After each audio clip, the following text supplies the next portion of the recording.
1 साल, 2 साल या उससे भी ज़्यादा नीट को दिया, लेकिन फिर भी नीट में सिलेक्शन नहीं हो रहा है। दोस्तों से दूरी बनाई, रात भर पढ़ाई करी, लेकिन फिर भी दिमाग में बस एक ही डाउट, अब आगे क्या करें? क्या नीट में नहीं होना आपका फेलियर जस्टिफाई करता है? बिल्कुल नहीं, बल्कि ये तो एक शुरुआत है एम्स की। बिलीव मी गाइस, मैं भी सेम सिचुएशन से बाहर निकल के आज एम्स दिल्ली में पढ़ रही हूँ और आप भी ऐसा कर सकते हैं। Guys, I am Pooja, currently second year student at AIIMS New Delhi and welcome back to my channel. तो इस वीडियो में मैं आपको बताने वाली हूँ कि अगर आप जीरो पे भी है ना, तो लास्ट 50 डेज में आपको अब एम्स बीएससी नर्सिंग के लिए पढ़ना कैसे है। आप लास्ट के 50 डेज में अगर इतना हार्डवर्क कर लेते हैं तो पूरा गेम चेंज किया जा सकता है, आराम से सिलेक्शन लिया जा सकता है। बस आपको जिस तरीके से मैं बता रही हूँ ना, उस तरीके से चीज़ें फॉलो करनी है। मैं आपको इस वीडियो में सब कुछ बताऊंगी कि आपको पढ़ना कैसे है, कौन से टीचर्स को फॉलो करना है, क्या मिस्टेक्स को अवॉइड करना है, किन टॉपिक्स पे फोकस करना है, और आपके जो सारे डाउट्स थे ना, वो सारी चीज़ें इस वीडियो में मैं कवर करूँगी।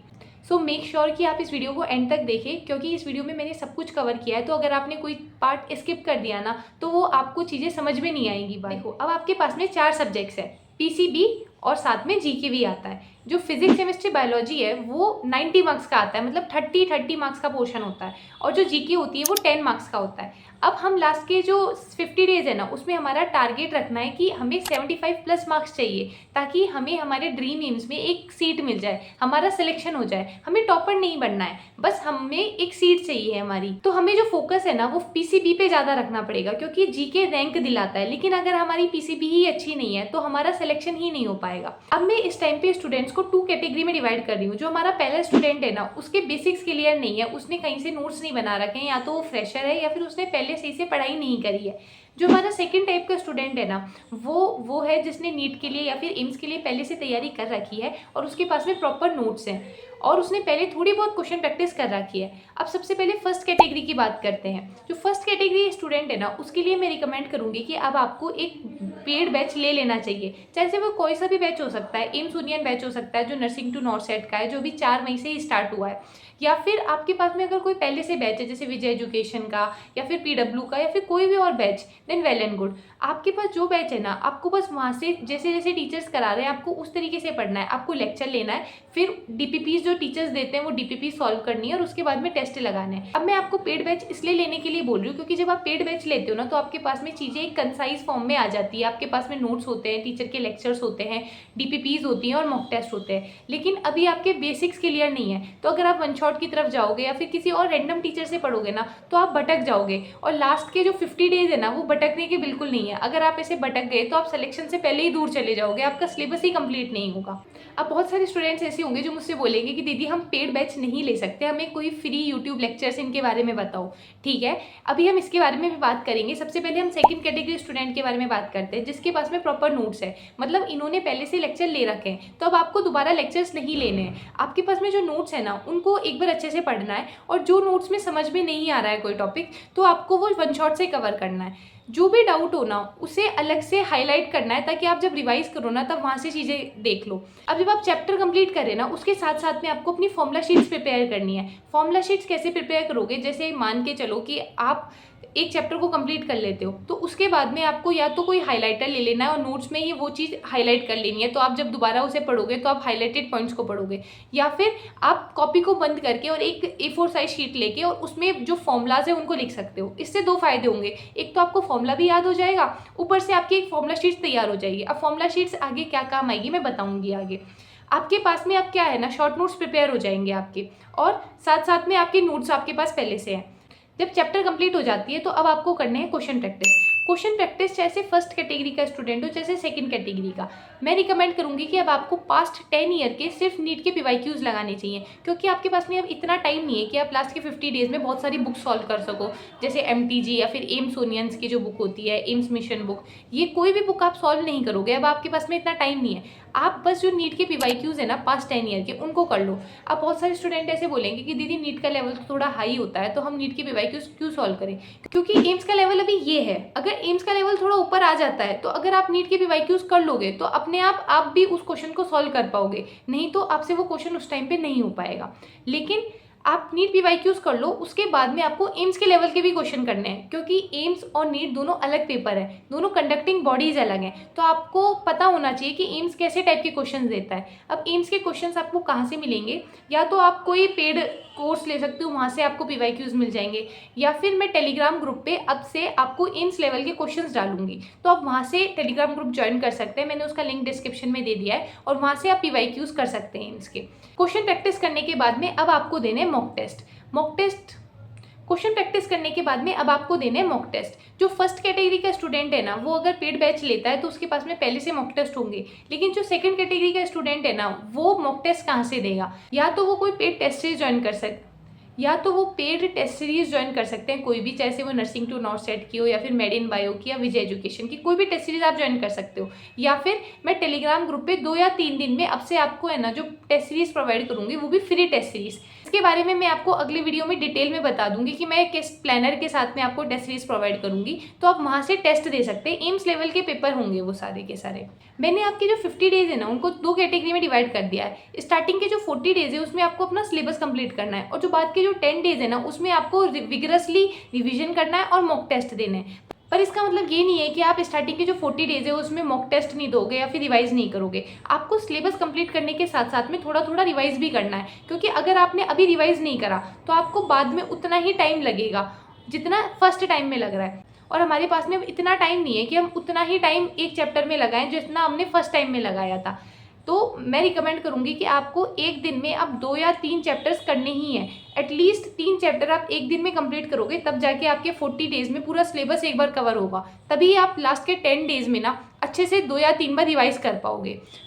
मॉक टेस्ट कैसे लगाने हैं? जैसे आपने 2 दिन में 6 चैप्टर्स कंप्लीट करे, अब अगर आपके पास में कोई पार्ट सिलेबस का टेस्ट है, चाहे वो नीट का टेस्ट हो या फिर एम्स का कोई टेस्ट हो, तो अगर आपको वो मिल रहा है तो आराम से जो सिलेबस आपने पढ़ा है उसका टेस्ट दो। अगर आपके पास में पार्ट सिलेबस टेस्ट नहीं है तो आप फुल सिलेबस टेस्ट लो, और उसके बाद में जो चैप्टर्स आपने कंप्लीट कर दिए ना, उसका क्वेश्चन पे फोकस करो कि आपके वो क्वेश्चन बिल्कुल भी गलत नहीं होने चाहिए।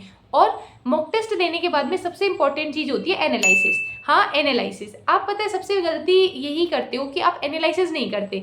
आपने मॉक टेस्ट दे दिया, उसके बाद में जितने भी मार्क्स आए बस रख देते हो और नेक्स्ट चैप्टर पे पहुंच जाते हो। तो आपकी जो गलतियां है ना, वो हमेशा वहाँ की वहाँ रह जाती है। एक बार सोचो, अगर आपने कोई गलती मॉक टेस्ट में करी और अगर आपने उसे एनालाइज नहीं करा, तो आप सेम गलती अपने पेपर में भी करके आओगे। तो फिर मॉक टेस्ट देने का फायदा क्या हुआ अगर आपने सेम गलती पेपर में ही करनी थी? तो अगर आप एनालाइज नहीं करोगे ना, तो आपका जो मॉक टेस्ट वाला टाइम था वो आपने वेस्ट ही करा है। तो एनालिसिस बहुत जरूरी है। एक एक चीज को देखना है कि आपने क्या गलती करी, या तो आप सिली मिस्टेक कर रहे थे, या फिर आपने कोई कैलकुलेशन मिस्टेक करी है।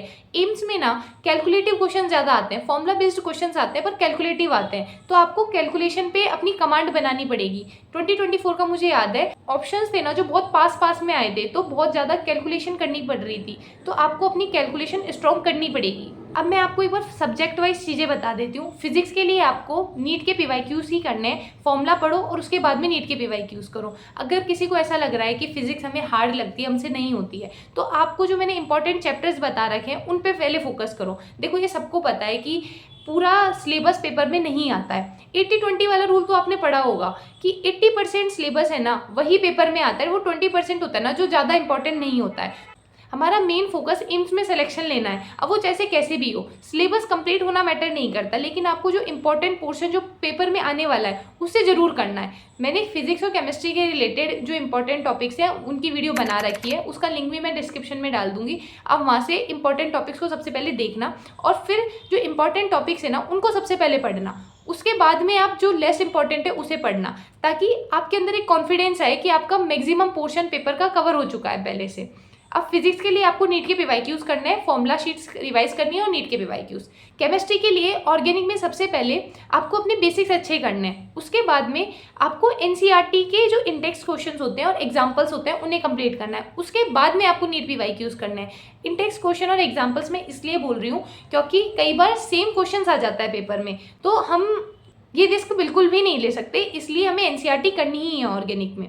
इनऑर्गेनिक में पूरा रट्टाफिकेशन है। जो एक्सेप्शनल जो चीज़ें होती हैं, जो भी चीज़ें याद करने वाली है, उसे अलग से एक पेपर में लिख लो और फिर डेली उसे रिवाइज करो, क्योंकि इनऑर्गेनिक पूरी रटने वाली है। अगर आप रिवाइज नहीं करोगे तो आप भूल जाओगे। फिजिकल में फॉर्मूलाज याद कर लो और फॉर्मूलाज का एप्लीकेशन देख लो कि किस टाइप का फॉर्मूला किस टाइप के क्वेश्चंस में लगता है।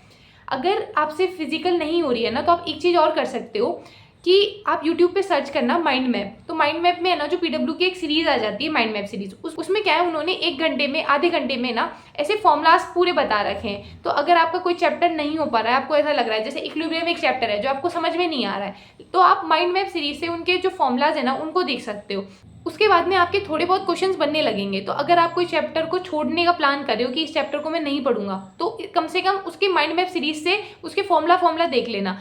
हो सकता है कि उसका क्वेश्चन पेपर में आ जाए और आप वो सही कर दो। अब बायो की बात करते हैं, तो बायो में सिर्फ और सिर्फ आपको एनसीईआरटी पे फोकस करना है। क्वेश्चंस आप बायो के कहीं से भी लगा सकते हो, बस एनसीईआरटी बेस्ड क्वेश्चंस होने चाहिए, चाहे से वो नीट पीवाईक्यूज हो, चाहे से नीट के भी क्वेश्चंस हो, चाहे से एम्स के भी क्वेश्चंस हो, कैसे भी क्वेश्चंस होने चाहिए, बस एनसीईआरटी बेस्ड होना चाहिए क्वेश्चन। अब जीके के बारे में बात करते हैं। तो जीके में ना मेनली करंट अफेयर्स और जो रीजनिंग वाले क्वेश्चंस होते हैं ना वो आते हैं। पिछले साल क्या हुआ था कि करंट अफेयर वाला पोर्शन ज़्यादा आ गया था, लेकिन 2024 में रीजनिंग वाले क्वेश्चंस आए थे, लॉजिकल वाले क्वेश्चंस आए थे। मतलब जीके में ऐसा फिक्स नहीं है कि कुछ भी आ सकता है। तो आपको जीके में मेनली जो करंट अफेयर्स वाला पोर्शन है, जो रिवर्स के क्वेश्चंस होते हैं, या फिर जो अभी जैसे इंडिया पाकिस्तान से रिलेटेड कुछ क्वेश्चंस हो गए, एक्ट वाले जो क्वेश्चंस होते हैं, ऐसे टाइप के क्वेश्चंस पे ज़्यादा ध्यान देना है। मैं जीके के लिए एक डिटेल्ड वीडियो आपको बता दूंगी, जिसमें मैं कुछ इंपॉर्टेंट पॉइंट्स बता दूंगी कि ये पोर्शन आप ज़्यादा पढ़ लो, क्योंकि अब ये वीडियो थोड़ा बड़ा हो जाएगा, इसलिए अगला वीडियो है ना मैं जीके के ऊपर ही बना दूंगी। अब टेस्ट सीरीज के बारे में मैं आपको बता चुकी हूँ पहले से। आप टेस्ट सीरीज के लिए टेलीग्राम ग्रुप पे ज्वाइन कर सकते हो। उसके अलावा कौन से टेस्ट सीरीज ज़्यादा अच्छी है और आप और फ्री टेस्ट कहाँ से ले सकते हैं, इसके ऊपर अगला वीडियो आ रहा है, तो स्टे ट्यून्ड। और आप लोगों का एक कॉमन डाउट था, वो भी डिस्कस कर लेते हैं। आप में से मैक्सिमम स्टूडेंट्स में से ये डाउट पूछते हैं कि दीदी अगर हम अब से स्टार्ट करें तो क्या पॉसिबल है, हमारा सिलेक्शन हो जाएगा? देखो यार, अगर आप स्टार्ट नहीं करोगे तो मैं कैसे बताऊंगी कि आपका सिलेक्शन होगा कि नहीं? वो आप पे डिपेंड करता है। अगर आप पूरी जी जान लगा दोगे ना तो आराम से सिलेक्शन हो जाएगा। अभी बहुत सारे ऐसे स्टूडेंट भी होंगे जो 0 लेवल पे होंगे, और अभी मैंने जो ये वीडियो बताया है उस तरीके से वो अगर प्लान करते हैं अपने सिलेबस को, अपना शेड्यूल उस तरीके से रखते हैं, तो आराम से सिलेक्शन हो सकता है। बस आपको लगने की देरी है। एक बार लग जाओ पूरी कंसिस्टेंसी के साथ में, एक बार अपना बेस्ट दे दो, आराम से सिलेक्शन हो जाएगा। और डरना बिल्कुल नहीं है। ऐसा नहीं सोचना है कि नीट वाले स्टूडेंट से हम compete करेंगे तो हम कैसे सेलेक्ट होंगे। सबका लेवल सेम ही होता है, बस आप वो पेपर में क्या करके आते हैं वो डिपेंड करता है। आपने भी सेम चीज़ें पढ़ी है जो उन्होंने पढ़ी है, कोई अलग चीज़ें नहीं है। तो डरना बिल्कुल नहीं है, अपना बेस्ट देना है। इस वीडियो में मैंने आपको सारे डाउट्स जो थे आपके वो सारे क्लियर कर दिए हैं। अगर आपको कोई और डाउट रह जाता है तो आप मुझे कमेंट सेक्शन में पूछ लेना, मैं वहाँ पे पर्सनली रिप्लाई कर दूंगी। और टेलीग्राम ग्रुप का भी लिंक मैंने डिस्क्रिप्शन में डाल दिया है, तो वहाँ से टेलीग्राम ग्रुप ज्वाइन कर लेना। एक और चीज़, मुझे आप लोगों से कमेंट सेक्शन में एक प्रॉमिस चाहिए कि लास्ट के 50 डेज दीदी अब हम हमारी पूरी जी जान लगा देंगे। मुझे प्रॉमिस चाहिए कि आप अपनी ड्रीम एम्स के लिए अपना 100% दोगे। अगर वीडियो इन्फॉर्मेटिव लगा हो तो like share and subscribe to the channel and keep working hard. Bye bye.